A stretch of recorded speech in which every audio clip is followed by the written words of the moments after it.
तो आवाज सही आएगी। एक्चुअली मेरे लैपटॉप में आई थिंक वॉइस कम है, इस वजह से। हाँ, अभी अभी ठीक है मैम, इतने पे ठीक है आवाज। सभी को मेरा प्रणाम।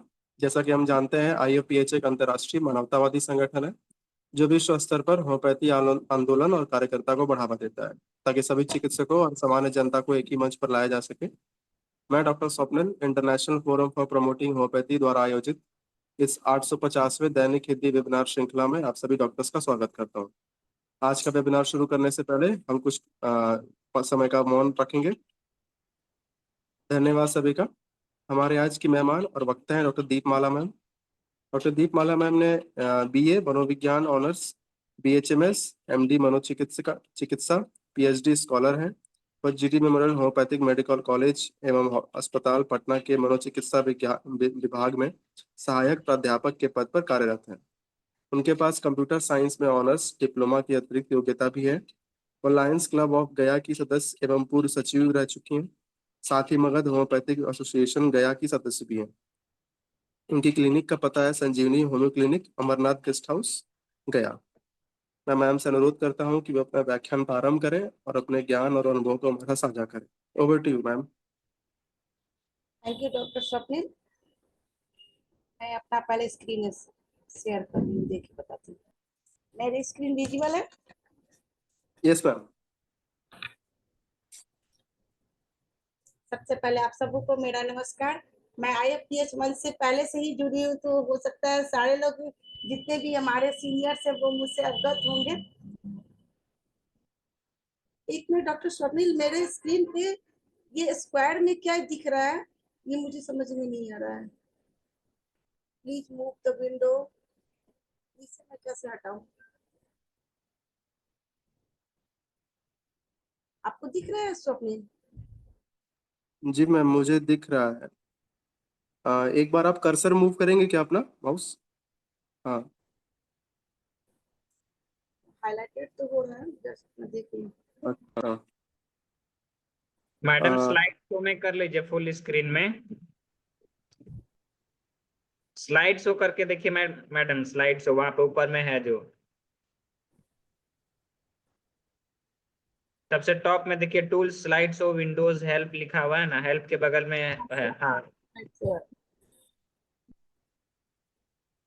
तो अभी भी तो वो आ रहा है, स्क्वायर में आ रहा है, वो कैसे हटाऊं इसे? पता नहीं मैडम, वो आपका सिक्योरिटी पर्पस है, उसको बोल रहा है कि शेयर नहीं करने के लिए बोल रहा है, कहीं पे आपका होगा, वो आप परमिशन नहीं दिए होंगे इसलिए। बीच बीच में तो हट जा रहा है, कंटिन्यू करिए, ऐसे ही चलने दीजिए। चलिए चलिए, कोई नहीं। मतलब ये क्या दिखा रहा है? ये तो ग्रीन ग्रीन बार बार आ रहा है, उससे मुझे शायद स्टॉप शेयर बता रहा है। स्टॉप सिक्योरिटी शेयर है करने आपका पर आपका स्क्रीन नहीं जाएगा। विंडोज, आपका कंप्यूटर का सिक्योरिटी है कि आप स्क्रीन दूसरे को नहीं दिखाइए, सिक्योरिटी पर्पज से है। फिर से आप शेयर करिए, तो स्टॉप करके फिर से शेयर करिए। उसमें कहीं पर परमिशन देना होगा, कोई एप्लीकेशन आपको अच्छा, रोक रहा बार है। बता रही हूँ। फिर से स्क्रीन शेयर करिए फिर से। ठीक से नहीं हो रहा है, कर सकती हूँ। Lights? हाँ, अभी smooth हो अभी रहा ठीक है, अभी अभी ठीक है। है। चलिए अब मैं स्टार्ट। आज का मेरा टॉपिक है दिल की बात होम्योपैथी के साथ।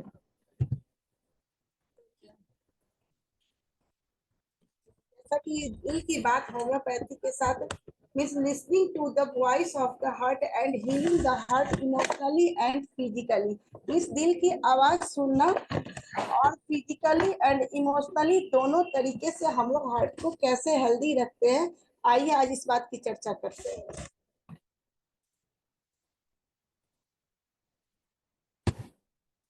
सबसे पहले हम लोग इसका इंट्रोडक्शन देखेंगे। दिल की बात का मतलब, दिल की बात होती क्या है? दिल की बात मीन्स दिल की सच्चाई, जो कि इमोशंस और हेल्थ के माध्यम से हम लोग एक्सप्रेस करते हैं। फिर चाहे कोई भी बात हो, हमारे मन में किसी भी तरह की बात हो, उसे हम लोग कैसे एक्सप्रेस करते हैं? अपने फीलिंग्स को, इमोशंस को जाहिर करके, एक्सप्रेस करके।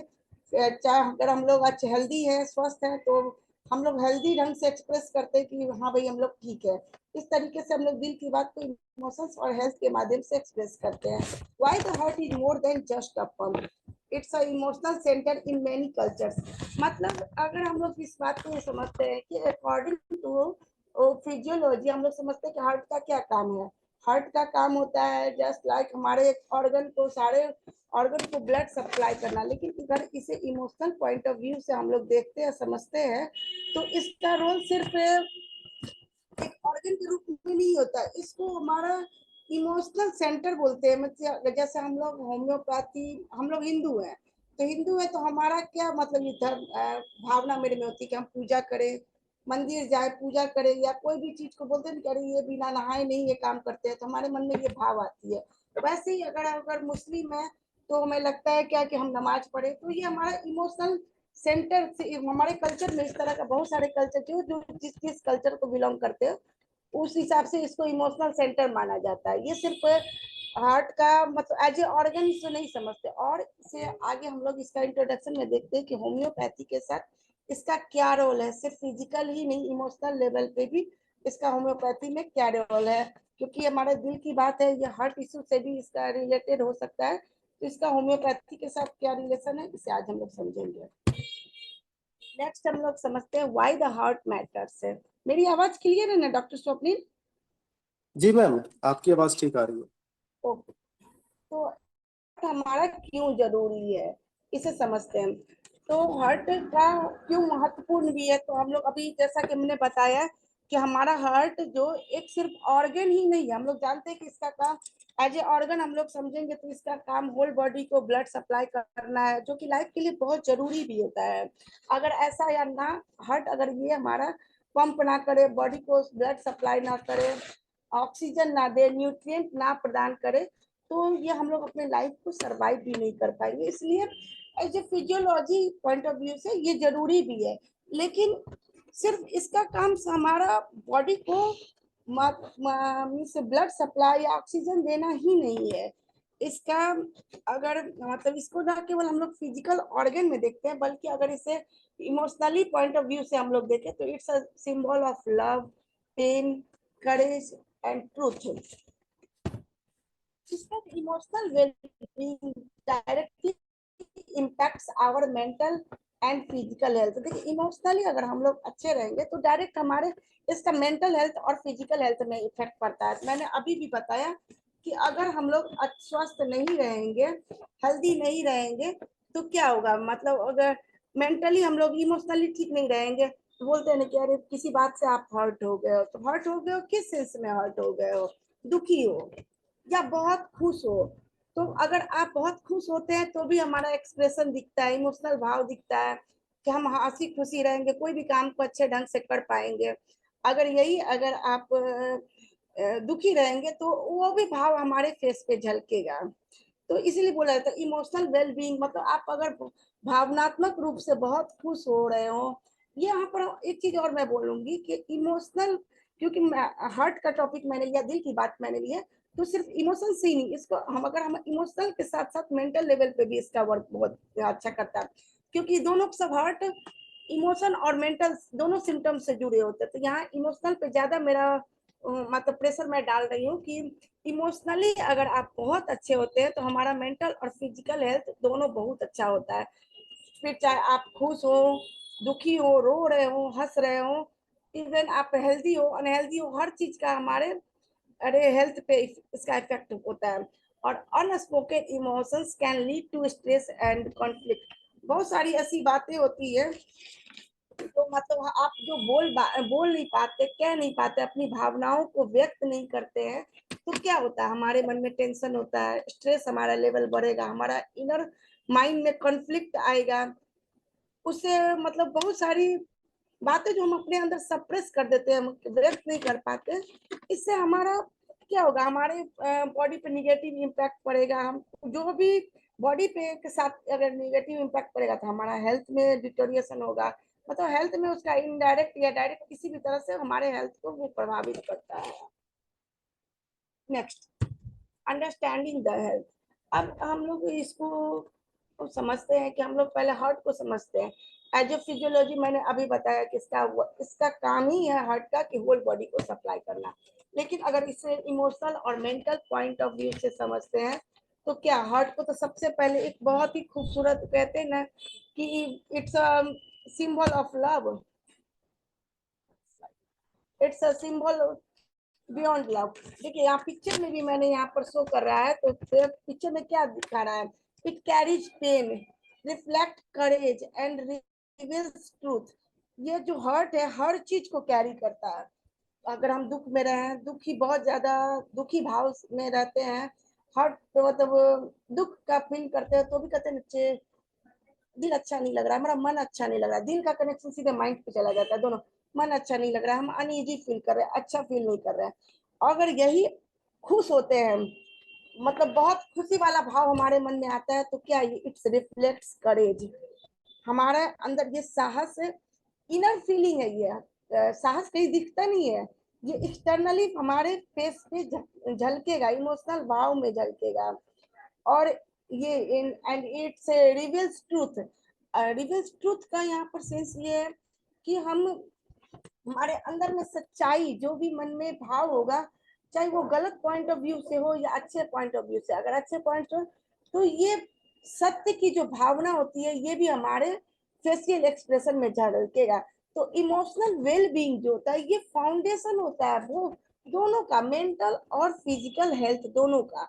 इसीलिए बार बार बोला जाता है कि इमोशनली एंड मेंटली अगर आप बहुत अच्छे हो तो हमारे हेल्थ पे उसका पॉजिटिव इफेक्ट पड़ता है। और यही अगर आप निगेटिव इम्पैक्ट कब पड़ेगा, जब आप उसमें निगेटिविटी आएगी, आप में पॉजिटिवनेस खत्म हो जाएगा, निगेटिवनेस ही आएगा। हर चीज में आप निगेटिव ही सोचोगे, निगेटिव थॉट्स ही आएंगे, निगेटिव करोगे भी, बोलोगे भी, एक्सप्रेस आपका वो एक्सप्रेशन में सब झलकेगा। तो ये बोला जाता है कि आप कौन सी इमोशंस को एक्सप्रेस करते हैं, कौन सी इमोशंस को सप्रेस करते हैं, वे आपके दिल का जो ये बात है आपके फेस में एक्सप्रेस होगा, ये फेशियल एक्सप्रेशन के द्वारा बाहर आएगा ही। जब आप अपने इमोशंस को, क्योंकि यहाँ पर मैं थोड़ा ट्रीटमेंट के वे से भी बात कर रही हूँ, तो आप अपने अगर इमोशंस को एक्सप्रेस करते हैं तो हम लोग हील की ओर जाएंगे। We heal, then we heal. हमारा जो भी अगर ट्रीटमेंट लेते हैं तो उसमें सुधार होगा। और यही अगर आपका इमोशंस अगर सप्रेस हो जाएगा, they can lead to stress, anxiety and inner conflict। means what, कि इसका मतलब कि जैसे ही हमारा एक्सप्रेशन जो भी होगा, किसी भी तरह का जो भाव होगा, फीलिंग्स होगी, वो अगर सप्रेस हो गया तो वो हमारे इनर माइंड में कॉन्फ्लिक्ट होगा, जो कि मतलब दिल में से आपको दिल में आहत होगी, आपके मन में कॉन्फ्लिक्ट आएगा बहुत सारे। इससे क्या होगा, इस कॉन्फ्लिक्ट से, इनर कॉन्फ्लिक्ट से आपके मन में स्ट्रेस की भावना आएगी, आपका एंजाइटी लेवल बढ़ जाएगा, इससे आपको बहुत सारा मेंटल कॉन्फ्लिक्ट भी बहुत सारा होगा। इनर कॉन्फ्लिक्ट का सिर्फ दिल में थोड़ी होगा, माइंड में होगा। माइंड और हार्ट का कनेक्शन एक दूसरे से बहुत कनेक्टेड है। जैसे आपका मतलब इनर कॉन्फ्लिक्ट होगा, आपके माइंड में कॉन्फ्लिक्ट आने लगेगा, आपका टेंशन स्ट्रेस लेवल बढ़ेगा, आपका एंजाइटी बढ़ेगा, आपके बिहेवियर में अबनॉर्मलिटी आएगी, आपकी सोच में, थॉट में, जो आपका वो एक्सप्रेस होगा, दिखेगा वो। तो जो बहुत सारी जो बातें जो आप जो बोल नहीं पाएंगे, वो आपका जो मतलब कह नहीं पाएंगे, वो क्या, वो आप सोचेंगे कि मैंने बोला नहीं, कहा नहीं, तो वो चला गया, डिसअपियर वो कभी नहीं होता। वो आपके बॉडी में, माइंड में कहीं ना कहीं जाकर वो सेटल डाउन हो जाएगा। वो इनविजिबल है, वो दिखता नहीं है, वो सेटल डाउन हो जाएगा। मतलब वो क्या बोलते हैं कि हमारा आपने माइंड का भी वो देखा होगा, माइंड का 3 लेवल होता है, unconscious, conscious and subconscious.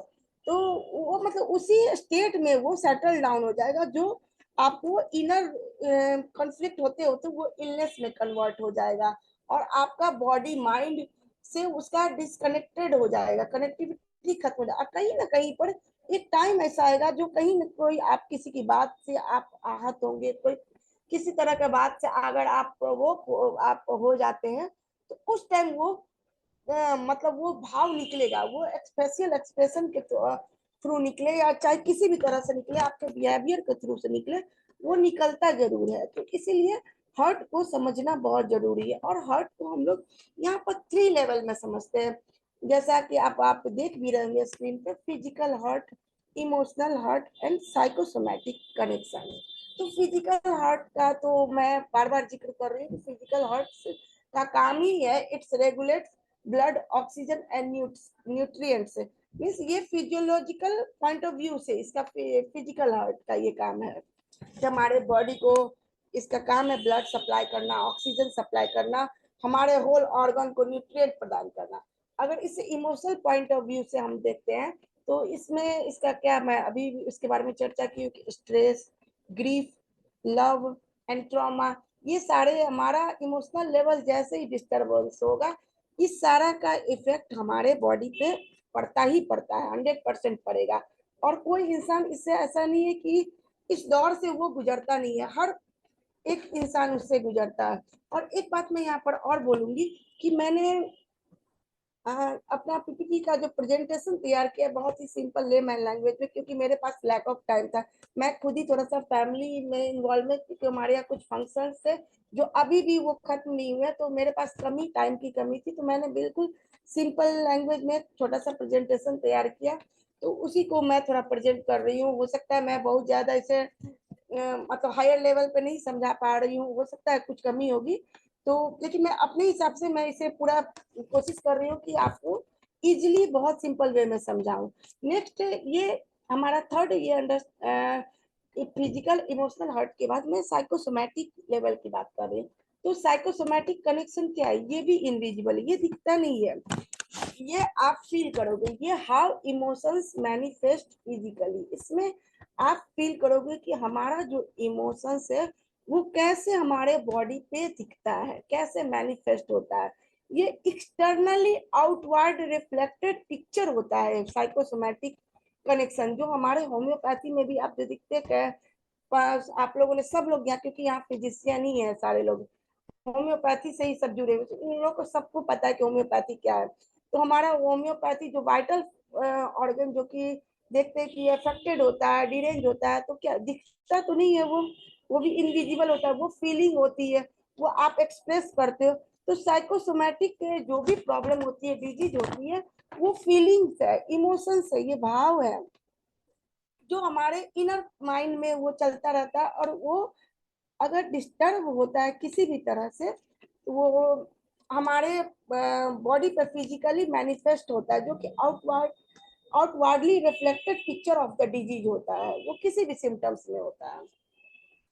Next हम लोग इसे समझेंगे कॉमन रीजन, क्योंकि आज मैं अपनी बात दिल की बात शेयर कर रही हूँ, तो मैं बिल्कुल सिंपल लैंग्वेज में कि दिल की बात को कैसे, कौन से ऐसे कॉमन रीजंस होते हैं जो अपनी बात कोई भी इंसान बोल नहीं पाता है, फिर चाहे वो बच्चे हो, बड़े हो, बूढ़े हो। बहुत सारे आज के टाइम में देखते हैं बहुत सारे बच्चे अपनी बात खुलकर बोल नहीं पाते हैं।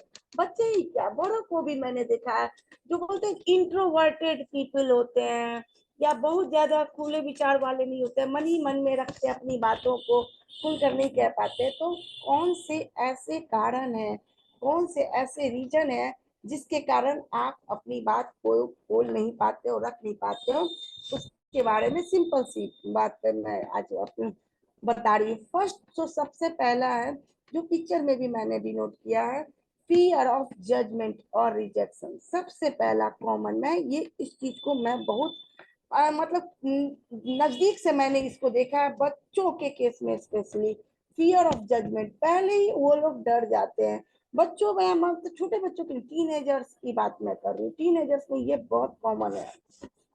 फियर ऑफ रिजेक्शन, बच्चों को देख रहे, अरे आपने तो बहुत अच्छा किया, बोले नहीं नहीं नहीं मैंने अच्छा नहीं किया, मुझे पता है कि मैं पहले ही मैं टीचर के पास नहीं जाऊंगा, वो मुझे रिजेक्ट, बोले आपने अच्छा नहीं किया। या मैं मम्मा के पास जाऊंगा, मम्मा को मैं बोलूंगा, वो पहले ही बोलेंगे तुमने अच्छा नहीं किया। या और भी मतलब उनके मन में ये डर पहले ही आ जाता है कि आपको जज किया जाएगा इस पॉइंट ऑफ व्यू से, आपने अपना बेस्ट कुछ भी दिया हो, आपको रिजेक्शन फील हो जाएगा। ये भाव, ये मन में भावना आ जाएगी, fear of rejection, fear of judgement, तो आप पहले ही आप खुद को पीछे कर लोगे। ये इससे आप अपनी बात को शेयर नहीं कर पाओगे, अपने अंदर ही बात रख लोगे, दबा दोगे। ये पहला हुआ रीजन। या सेकंड आप ये देख सकते हो कल्चर और सोशल कंडीशनिंग, या फिर आपका जो कल्चर है या सोशल इन्वायरमेंट है या फैमिली बैकग्राउंड है, या जहाँ भी आप स्कूल का माहौल हो, जैसा भी जिस तरह का भी हो, आपका ऐसा रहेगा कि जिसमें, या फिर आप बहुत ज्यादा क्या बोलते हैं उसको क्या बोलते हैं, कॉम्प्लेक्स टाइप का बहुत ही नैरो माइंडेड, बोलते नैरो माइंडेड, आप ऐसे माहौल में हो जो अपनी बात खुलकर बोल ही नहीं रखा, आप बोल भी रहे तो अरे बहुत ज्यादा हाई सोसाइटी, बहुत ज्यादा उड़ रहा है, बहुत बड़ा, मतलब इसकी सोच ऐसी हो गई है, वैसी हो गई है।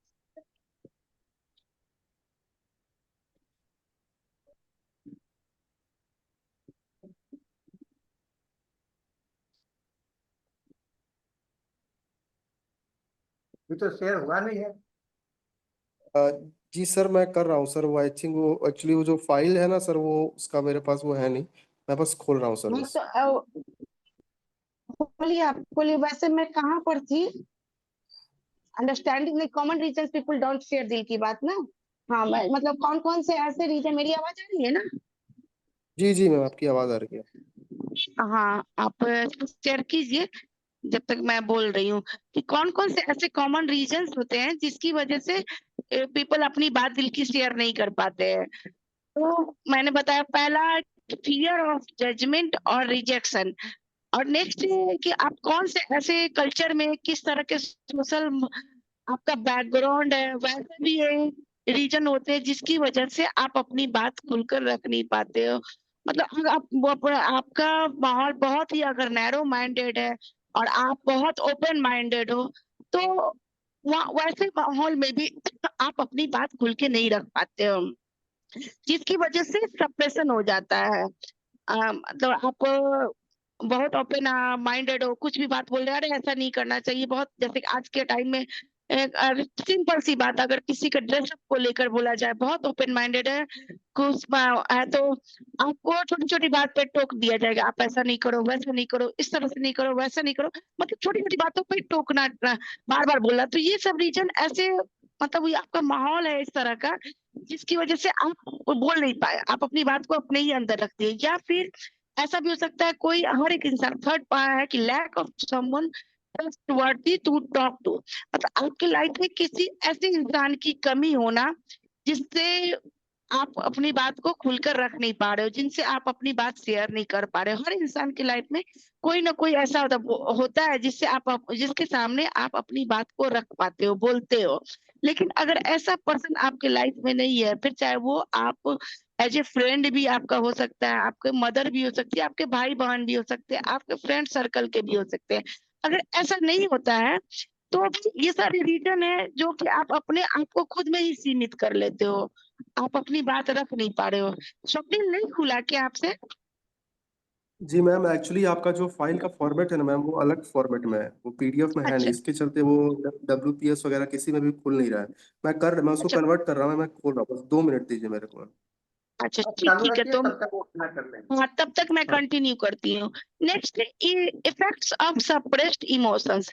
अगर आप यही बात, अपनी बात को शेयर नहीं कर पाए, जैसा कि मैंने अभी बताया कि फियर ऑफ जजमेंट के कारण, बैकग्राउंड आपका, सोशल कल्चर आपका इस तरह का है, आपका कल्चर इन्वायरमेंट इस तरह का है, या आपके पास कोई ऐसा पर्टिकुलर इंसान का कमी है जिससे आप अपनी बात, अपने मन का बात आपके मन में ही रह गया, तो क्या क्या प्रभाव पड़ता है उसका? आपके इमोशंस अगर सप्रेस हो गए हो तो आपके बॉडी पे क्या क्या इफेक्ट पड़ता है, आप क्या फील करते हो, ये मैं बता रही हूँ। सबसे पहला तो है कि इमोशनल फैटिग और नमनेस, क्योंकि यहाँ पर मेरा जो बात ही है कि अपने दिल की बात रखो। अगर आपने अपने इमोशंस को सप्रेस कर दिया तो सबसे पहला उसका इफेक्ट आपका मेंटल लेवल डिस्टरबेंस होगा, मेंटल लेवल को ये इफेक्ट करेगा। आप इमोशनल लेवल को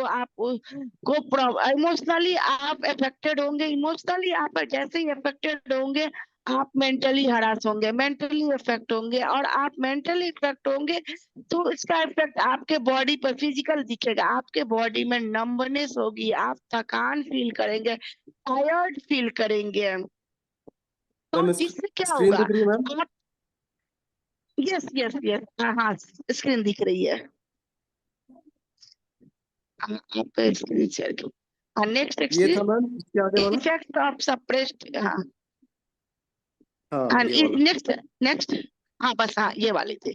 हाँ, तो मैंने लास्ट वाले में बताया नहीं बैकपैक, हाँ इसमें मैंने बताया कि अगर आपने अपनी बात को नहीं रखा तो उससे क्या, देखिए यहाँ पर पिक्चर में भी डिनोट कर रहा है कि फर्स्ट पिक्चर में कि इमोशनल फैटिग और नमनेस, मैंने बताया ना कि जैसे ही आपके इमोशन सप्रेस्ड होंगे आपका इमोशनल लेवल डिस्टरबेंस होगा, इमोशनल लेवल जैसे ही डिस्टरबेंस होगा उसका इफेक्ट हमारे फिजिकल लेवल पे, बॉडी पे पड़ेगा। आप में फैटिग महसूस करेंगे, थकान, आपका आप खुद में खुद मैं अनईजी फील कर रहा हूँ, मैं बेटर फील नहीं कर रहा हूँ, मुझे थकान हो रही है। आप कुछ करो ना करो लेकिन आप इमोशनली थकान हो, क्योंकि आपके माइंड में, इनर माइंड में इतना कॉन्फ्लिक्ट होगा, इतना स्ट्रेस लेवल आपका हाई होगा, एंजाइटी आपका बढ़ा रहेगा कि इमोशनल डिस्टरबेंस होगा ही, थकान तो होनी ही होनी है, वो होगा ही।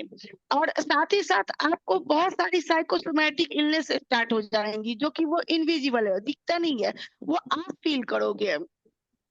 और आपका थर्ड देखो पिक्चर में भी आपको वो दिख रहा है कि आप देखो साइकोसोमैटिक इलनेस का यहाँ पर सिंपल सा, क्योंकि दिल की बात है, आप कहोगे मेरे को सीने में दर्द हो रही है, चेस्ट में पेन हो रहा है, मैं अच्छा फील नहीं कर रहा, मैं कहीं नहीं जाऊंगा, मैं किसी से मिलूंगा नहीं, बातचीत नहीं करूंगा, मतलब आप अलोन, मतलब डिस्कनेक्टेड करते रह जाओगे दूसरों से भी और खुद से भी। एक टाइम ऐसा आएगा disconnect from self and others, एक टाइम आप ऐसा आएगा कि आप दूसरों से बात करना बंद कर दोगे, ज्यादा घुलो मिलो ना पसंद ही नहीं करोगे। इनफैक्ट आप खुद में भी रहोगे तो आप एकदम उदास, एकदम बस क्या बोले, मतलब एक्सप्रेशन भी जो आपका होगा बहुत सैड सैड रोना था, आप अच्छा ही नहीं फील करोगे, मतलब आप खुद से भी डिस्कनेक्ट हो जाओगे तो दूसरों की तो बात ही छोड़ दो, दूसरों से भी डिस्कनेक्ट होगे और खुद से भी, खुद में ही चिड़चिड़ा टाइप का इरिटेबिलिटी आपके अंदर आ जाएगी, या बहुत शांत गुमसुम उदास रहने लगोगे। नेक्स्ट नेक्स्ट चेंज कीजिए, नेक्स्ट स्लाइड। हाँ, और यही देखिए आपने इस स्लाइड में आपने देखा पावर ऑफ एक्सप्रेसिंग फीलिंग, अगर आपने यही अपनी बात को एक्सप्रेस कर डाली, अपनी फीलिंग्स को बाहर निकाल दिया, तो उसका कौन सा पावर, क्या पावर होता है? सबसे पहले तो आपके अंदर पॉजिटिवनेस आएगा, एनर्जी आएगी। आप एक सिंपल सा एग्जांपल मैं देखती हूँ कि अगर आप अपनी कहीं पर भी कोई भी बात आपको भला लगा बुरा लगा, किसी ने कुछ बोल दिया, घर में ही मम्मी ने ही बोल दिया, पापा ने बोल दिया, या फिर आपके भाई बहन ने बोल दिया, कुछ भी बोल दिया, अगर आपको कोई कुछ बोला और आप चुपचाप रह गए, या फिर अगर आप एक लेडीज, कॉमन लेडीज की बात पर, मैं मैरिड वुमेन की बात पर कह रही हूँ कि होते उनके इन लॉज कुछ बोल दिए, आपने उनका रिप्लाई नहीं किया, बुरा लगा, तो सप्रेस हो गया इमोशन। अगर वही बात जो आपने तुरंत पलट कर बोल दिया, या कुछ भी आपने मन में नहीं रखा, कोई भी बात अच्छी बुरी जो भी हुई आपने बोल दिया, तो आप बेटर फील करते हो, अच्छा फील करते हो। तो ये पावर ऑफ एक्सप्रेसिंग फीलिंग का मतलब, अगर आप अपने मन की बात आप बोलते हो तो सबसे पहला आपका जो बोलते हैं ना, open, it's open door to healing and understanding. आपका अंडरस्टैंडिंग, आपका बहुत समझना आपका बहुत ज्यादा बढ़ जाएगा। आपका, अगर आप बीमार हो रहे हो तो हीलिंग का वो सबसे फर्स्ट स्टेप है जो वो डोर ओपन हो जाएगा, आप बेटर फील करोगे, अच्छा रिलैक्स फील करोगे, हल्का महसूस करोगे।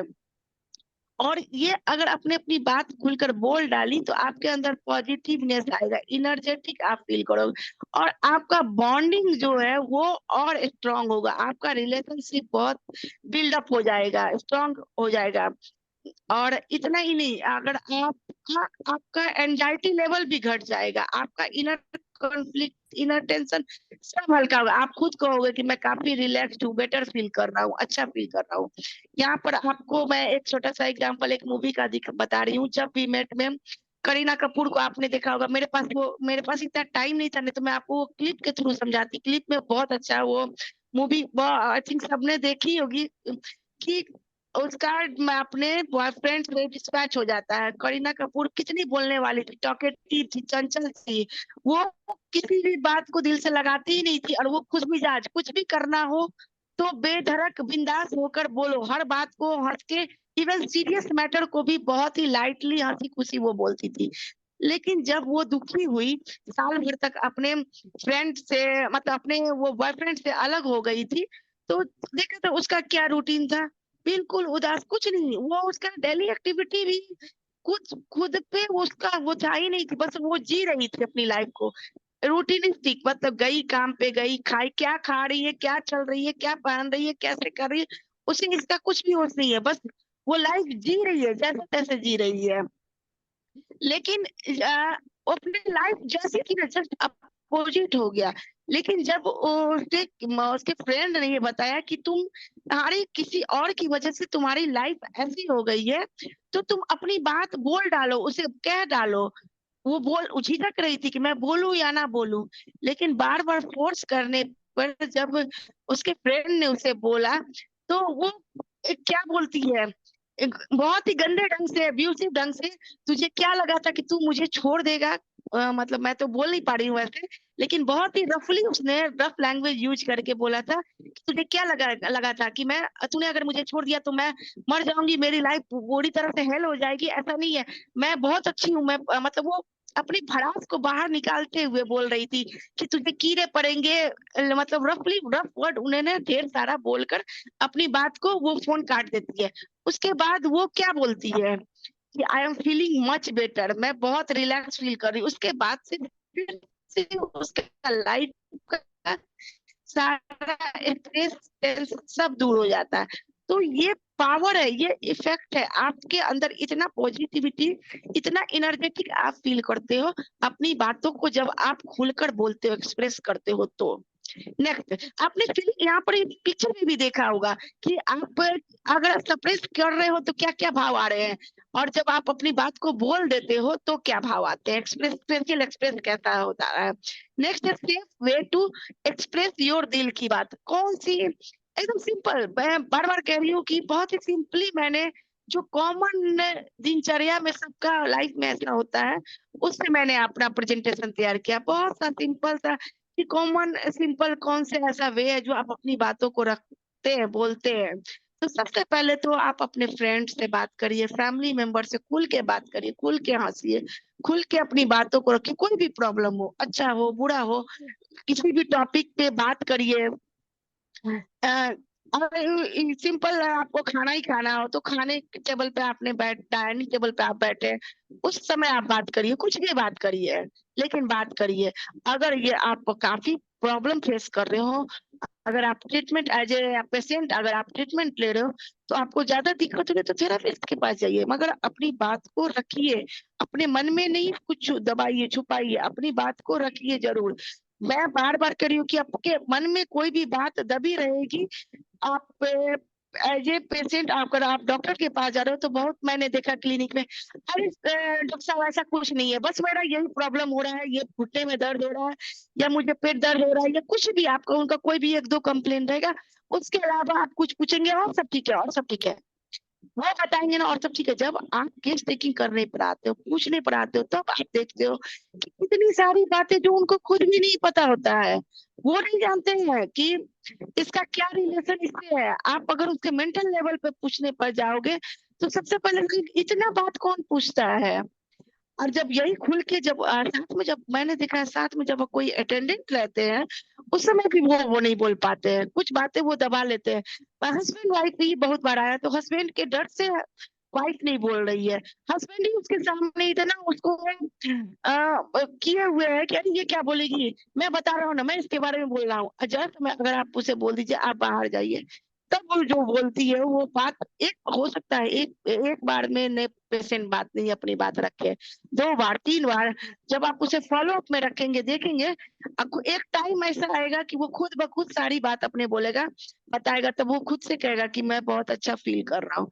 तो ये सारी बातें सिंपल सी है, बातें कि अपनी बातों को रखिए, बोलिए बात। अगर मैं तो यहाँ पर ट्रीटमेंट व्यू से आपको बताने लगी कि पेशेंट का, लेकिन ऐसे एक सिंपल में भी देखेंगे तो सबसे बात करिए, अपने फैमिली से, फ्रेंड से, या जो कोई भी आपके बहुत क्लोज हो उनसे बात करिए। पर्टिकुलर हर इंसान को एक न एक पर्सन लाइफ में जैसा होना चाहिए कि जिससे आप अपनी बात उसके सामने रखो तो आपका मन हल्का रहेगा।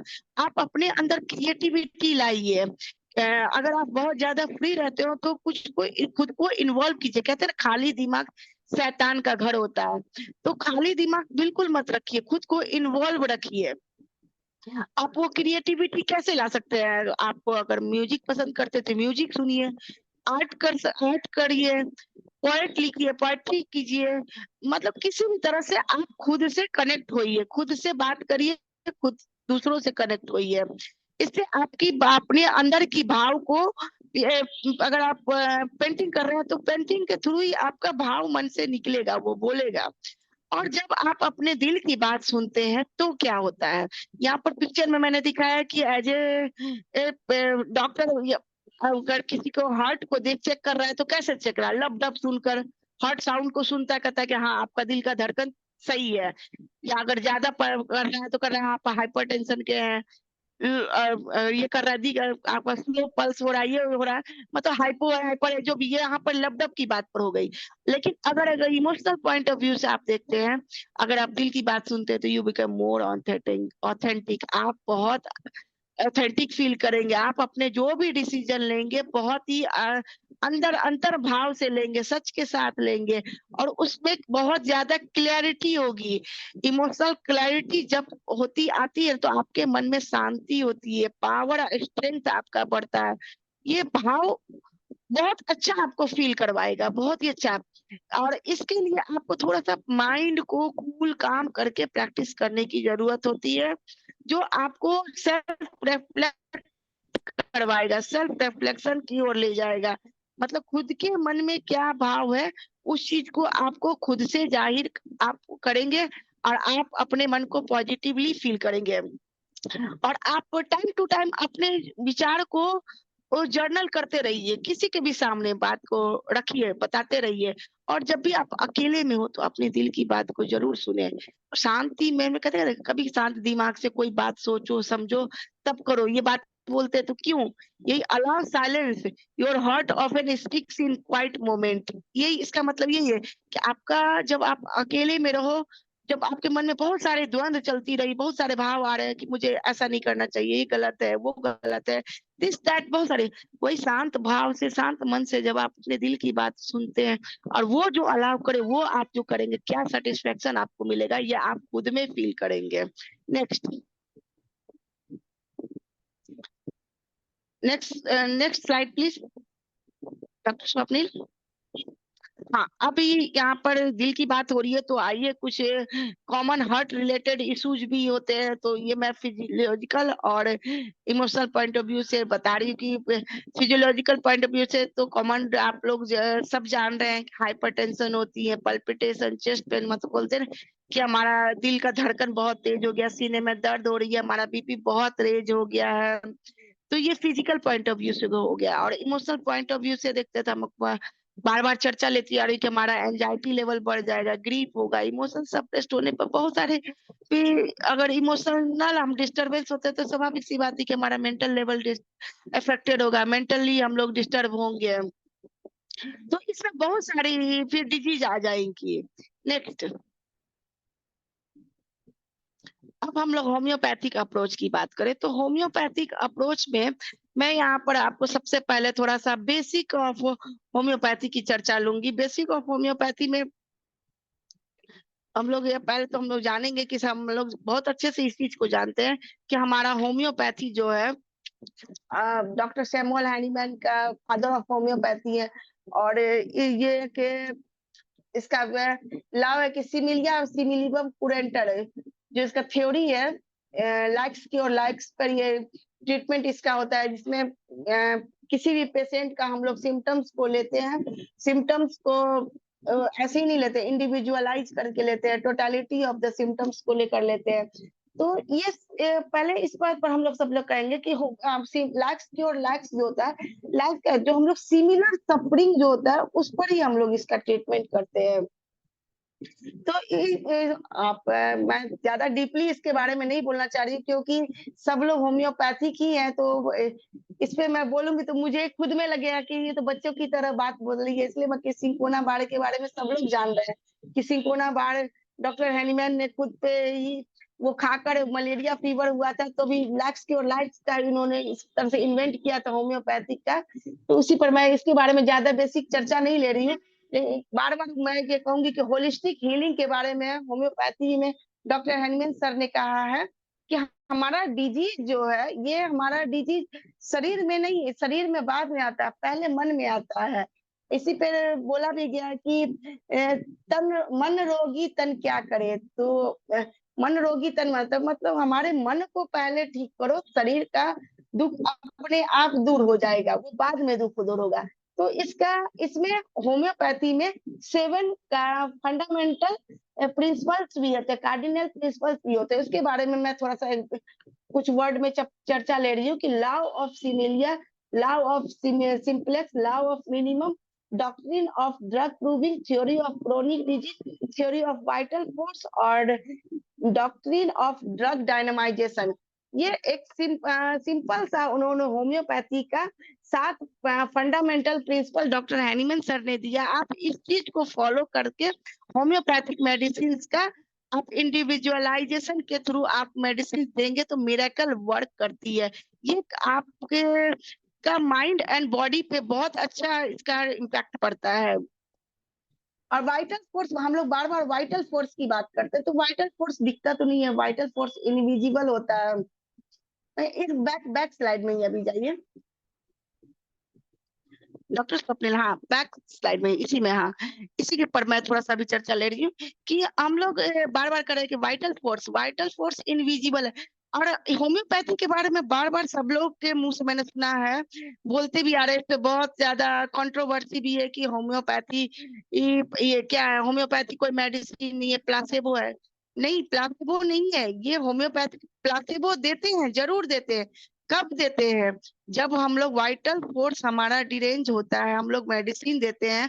बार बार होम्योपैथिक का देखिए, होम्योपैथिक में मिनिमम डोज के बारे में बोला गया है, क्योंकि लॉ ऑफ मैंने अभी कार्डिनल फंक्शंस के बारे में बोला, कार्डिनल प्रिंसिपल का चर्चा लिया कि लॉ ऑफ सिमिलिया, बस सिमिलिमम होना चाहिए, सिंपल फॉर्म में होना चाहिए और मिनिमम डोज होना चाहिए। तो मिनिमम डोज, जब हमारा वाइटल फोर्स एक्टिवेट हो गया, हम बार बार मेडिसिन रिपीट करेंगे, मेडिसिन देंगे नहीं, उसे एक्शन करने दीजिए। जब वो उसे जरूरत होगी तो हम रिपीट करेंगे, देंगे। तो प्लासेबो का हमारा वही रोल है। सिर्फ प्लासेबो ही नहीं है, प्लासेबो पर बहुत सारा कुछ हुआ, क्रिटिसाइज हुआ है कि हमारा होम्योपैथी मेडिसिन प्लासेबो नहीं है। हमारा मेडिसिन रोल करता है, प्लासेबो उसमें हेल्प करता है। कृपाला जी, आपके लिए केवल 4 मिनट बाकी है, आप जल्दी से इसको। अच्छा, ठीक है, ओके ओके सर। तो हमारा मेडिसिन इंडिविजुअलाइज ट्रीटमेंट की ओर का है। मैंने बताया कि इंडिविजुअलाइजेशन के थ्रू ही हम लोग इसका ट्रीटमेंट देते हैं। इसके कोई साइड इफेक्ट नहीं है और ये बहुत ही सेफ, सरल, लॉन्ग टर्म यूज के लिए है। आप इसका कोई साइड इफेक्ट नहीं है। Next slide doctor Swapnil, next slide.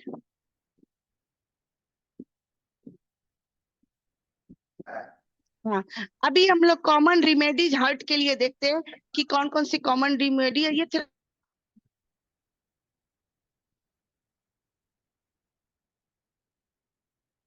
99% physician इसे जरूर प्रिस्क्राइब करते हैं, क्योंकि होता है टॉनिक की समस्या।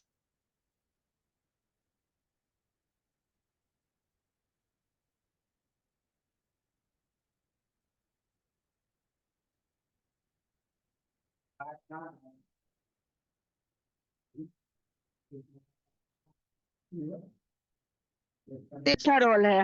नेक्स्ट इग्नेशिया अमारा, इसका भी ग्रीफ के साथ थोड़ा इमोशनल पॉइंट ऑफ व्यू से ही है। इसे भी हम लोग ग्रीफ के साथ साथ इसको हार्ट रिलेटेड प्रॉब्लम्स भी होती है, उसमें इसका बहुत अच्छा रोल है, यूज करते हैं। नेक्स्ट हमारा मेडिसिन है, आपने हटा दिया क्या?